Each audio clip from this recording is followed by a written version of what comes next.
Okay. So, let's do your reading, Leo. Okay? So, yung reading natin is para sa araw ng June 20, 2026. And mag-intro lang ako na mabilisan and magkapasalamat lang ako na mabilisan because gusto ko na matapos kaagad yung reading. Okay? So, hello my dear, welcome or welcome back sa ating YouTube channel. My name is RJ, your tarot card reader. Gusto ko lamang po magpasalamat sa ating mga abangers, sa mga walang sawang naghihintay at nag-aabang po, nag-aabang ng kanilang mga readings. Thank you very much. And gusto ko rin po magpasalamat sa ating mga bagong subscribers, okay? So, hello my dear, welcome po sa ating channel. I hope na mag-enjoy po kayo dito at mahanap nyo po kung ano man po ang inyong hinahanap sa araw na ito. Okay. Yeah. Mahiwaga ang buhay ng tao.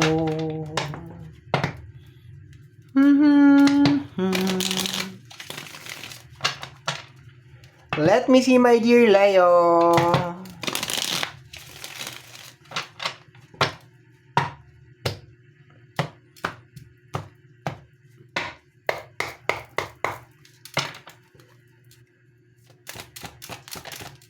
What is this?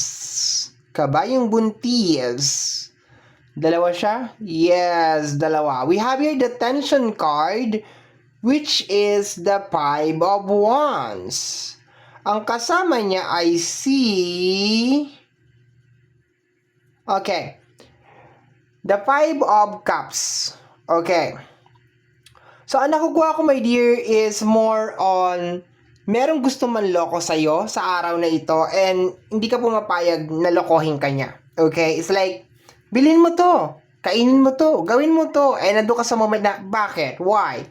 Bigyan mo ako ng reason, bakit ko gagawin yan? Bigyan mo ako ng dahilan, bakit ko ganito, ganyan, ganito, ganon. Somebody's trying to deceive you. For some of you naman, my dear, is posibleng nakapasok na ito, and ito yung araw, my dear, na parang you are starting to ask question na bakit? Ganito, ganyan, saan mo dinala yung pera? Ganito, ganyan, ganito, ganon, ganyan. So, posibleng dalawang energy, my dear. For some of you, nakapasok na siya, and then ngayong araw na to, doon kami, medyo nagkakaroon ka na ng mga tanong and gusto mo ng kasagutan, kaya merong Five of Wands.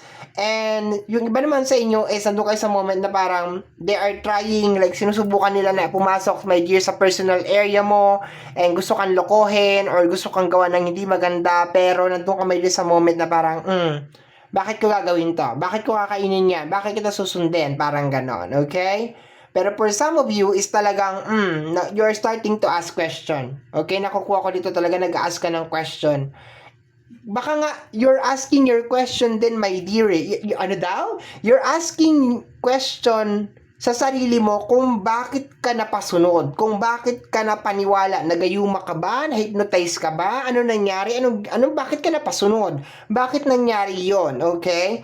So, doon ang gagaling yung tension, my dear, para sa araw na to. Dito sa Seven of Cups. Okay? Dito sa Seven of Cups, may kinalaman sa energy ng illusion. And, yeah, may nagumagawa ng something sa'yo. Okay? For some of you, is napasunod kayo for a certain period of time. And for some of you naman, my dear, is ginagawa ngayon pero hindi makapasok. Like, merong gusto manloko pero hindi siya makapasok-pasok. Okay. Let me see, what is this? The energy of the Two of Cups. Yes, possible, my dear, na meron mga bagong tao na sinusubukan kang lokohin ngayong araw na ito. Sa energy ng Two of Cups. Kasi ang energy ng Two of Cups is energy of fresh start. It's more on parang nakakakilig siya ng energy, my dear. Para siyang puppy love or something like that. Pero parang meron kang kakaiba na nararamdaman na, teka lang, parang ganon. For some of you naman, my dear, is posibleng lumang tao talaga. No, dati mo nang kakilala from the past and then bumabalik and then parang naglalagay ka na ng boundaries. Like sinasabi mo na, my dear, na hindi ka na pwedeng bumalik kasi ganito ka, ganyan ka, ganon ka. Remember kung anong ginawa mo sa akin noon, yung parang ganon. Okay? Let me see. 8 cards lang tayo, my dear. We have here the energy of the Two of Swords. Angel number 222, 22. Alam mo, ang lakas talaga ng energy na parang merong, alam mo yung matagal ka na nakaka-receive ng mga sign na parang may mali sa connection nyo. Matagal ka nang nakaka-receive ng mga parang pangitain, mga awakening, mga kung ano-ano, my dear, baka panaginip or kutob, pakiramdam, intuition, kung ano-ano, my dear, na may kinalaman sa tao na to. Yung typical ba, my dear, na parang pagkasama mo siya, parang hindi ka mapakali, na parang bang may something na nangyayari sa kalamlan mo na hindi mo ma-explain, or bigla may mga sudden na mga pain na masasakit, makikirot, or bigla ka nagkakaroon ng masakit na ulo, yun ang nakukuha ko over here. Baka bigla kang, I think parang ang tinitira sa'yo is yung iyong utak. Yun ang tinitira sa'yo, my dear. Kasi kung sino man tong tao na to, my dear, meron siyang kakayanan, my dear, na kumontrol at magmanipula ng tao. And kaya nakukuha ko kanina, kaya ano daw?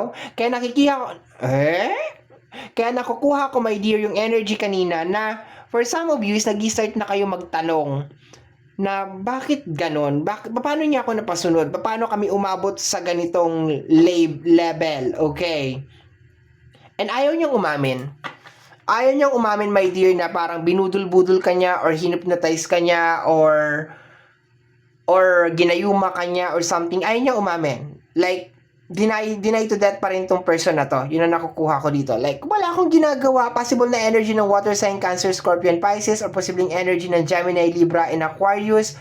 Possible din na kapwa mo rin siya fire sign. Okay? Pero nakukuha ko dito, like, todo deny talaga siya. Especially kung air sign siya. Like, wala akong ginagawa. Wala akong problema. Ganito, ganyan. Okay? Pero nakakaramdam ka ng something off. You're starting to put boundaries, my dear Leo. You're starting to say no. Ayoko, hindi ko gagawin yan, hindi ko kakainin yan. Bakit kita susundin? Nag-i-start ka nang mag-react sa tao na to. And possible na itong tao na to is like sasabihin, nagbago ka na, hindi ka na kagaya nun dati, ibang-iba ka na talaga. Kasi dati nakokontrol ka niya. And ngayon, hindi ka na niya makontrol. Okay, yun ang nakukuha ko dito, my dear. Pero be aware ka pa rin or maging alert ka pa rin, my dear, sa mga tao na gusto kang lokohin sa araw na ito. Pero ang lakas ng energy, my dear, na parang may tao na parang pinasunod-sunod ka at pinaikot-ikot ka, my dear, ng medyo matagal-tagal na ito, okay? Like, for some of you, mga 2 years to 5 years na, mga ganun na nakukuha ko, my dear, or maybe more pa, higit pa. And ngayon ka lang parang nagkakaroon ng awakening or ng realization na, teka, sunod ako ng sunod dito. Ano bang meron sa tao na to, 'di ba? Nabanggit ko na ba na 8 cards lang tayo ngayon? Kung hindi ko pa nabanggit, babanggitin ko po ulit. 8 cards lang tayo ngayon, my dear. Minsan nagto-12 cards tayo, pero this time 8 cards lang tayo. Okay. Yeah. We have here the energy of the Six of Swords na may ayaw makipag-usap. Like, wag natin pag-usapan to. Like, you're so bossy. Masyado kang bossy, Leo. Masyado kang demanding. Like, Six of Swords.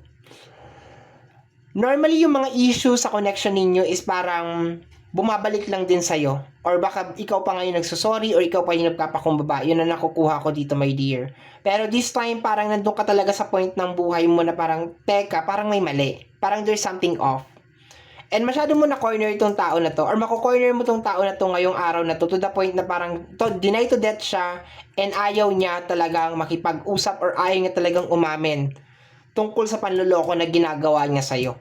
This is considered as panloloko. Like, dinideceive ka, talagang minamanipulate ka. Okay? Lahat na siguro na sa tao na to. Narcissist, manipulative, lahat na siguro. Okay? And may ayaw makipag-usap. Possible din na meron mga ex-person na babalik. Nabanggit ko na siguro kanina, di ba? Yes, nabanggit ko na. May mga old people or old person, okay? May kinalaman sa pera, my dear. It's more on money issue. Okay, money issue. Okay, baka meron kang gustong mangyari and then parang kontrabida siya. Parang ganon. Lagi niyong pinag-aawayan yon. Like, kontrabida siya because gusto niya parang siya yung nasusunod, siya yung nag-organize or parang nagiging lead or nagiging leader nung isang bagay na gagawin. Kahit na sabihin natin na pera mo naman or like Yeah, basta gusto niya siya yung nasusunod, siya yung... And then lately, parang, yun nga, napaisip ka talaga na, bakit? Bakit ganito yung nangyayari? Bakit parang sunod-sunuran ako sa tao na to at pag nawawala siya, para akong, aso, hinahanap-hanap ko siya, parang ganon, okay? So, marami naglalaro sa isip mo ngayong araw na to kung paano niya ginawa yon, my dear. And hindi na natin siya i-discuss. Possible, my dear, na ginayuma ka nitong tao na to. Possible. And nawawalan ng bisa na. Kung gayuma to, my dear, nawawalan na ng bisa yung kanyang gayuma sa'yo. Yeah. Possible din na ngayong araw to mag-promise tong tao na to. Like, magiging maayos din ang lahat. Like, ganito. Pero, hindi mo kasi nararamdaman yung sincerity. Just in case meron mga promises na nangyayari ngayong araw na to. Like, hindi mo nararamdaman yung sincerity. Like, hindi na ako naniniwala sa'yo. Like, I don't believe you anymore. Like, maayos din natin to, ganito, ganyan, ganito, ganon. The High Priestess, energy ng revelation. Yes, naglalabasan ngayon yung kasinungalingan ng mga tao sa'yo. Alam mo, nakakalungkot talaga dito, my dears. Medyo matagal-tagal na itong nangyayari. Yes. Nagpa-pop up yung number 2, nagpa-pop yung number 5. Yes. Let me see.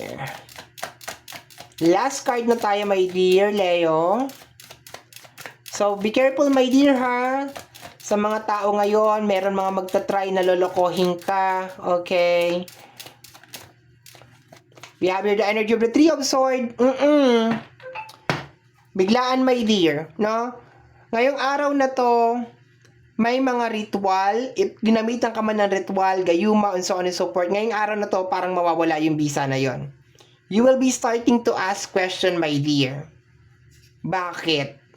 Anong meron? Paano ako nakaabot dito? Alam mo yung parang typical na naglalakad ka lang na naglalakad. Tapos, biglang, ganon. Tapos biglang sabi mo, ha? Naglakad lang ako simula sa bahay hanggang dito sa Manila? Paano nangyari yun?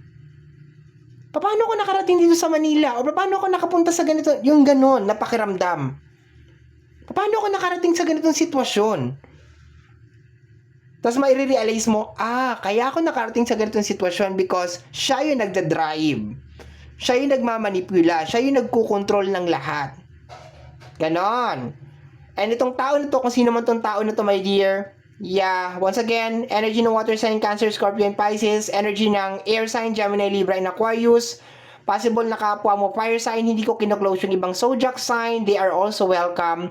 And itong tao na to, my dear, it's either ayaw kang kausapin, will be denied to death, or susubukan kang amuin, or susubukan kang suyuin, my dear. Okay?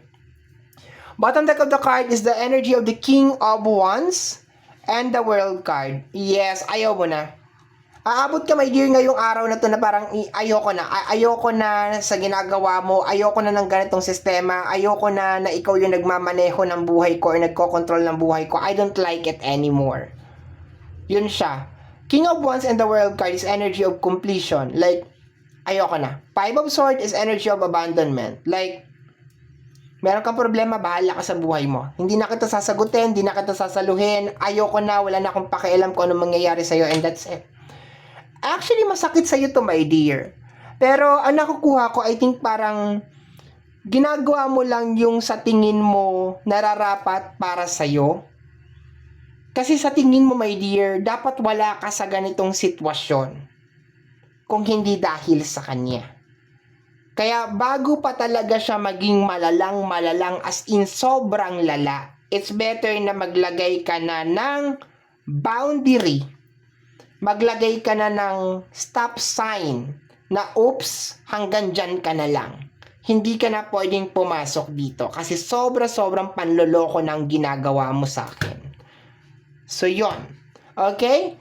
So, my dear Leo, yan po ang nasagap natin na message energy para sa araw na ito, June 20, 2026. I hope, my dear, na nagustuhan mo yung ating reading and I hope na nakatulong po sana ito. Okay? So, hanggang dito na lang po. Bye-bye! Hanggang bukas po ulit until next time. Bye-bye. Thank you, my dear.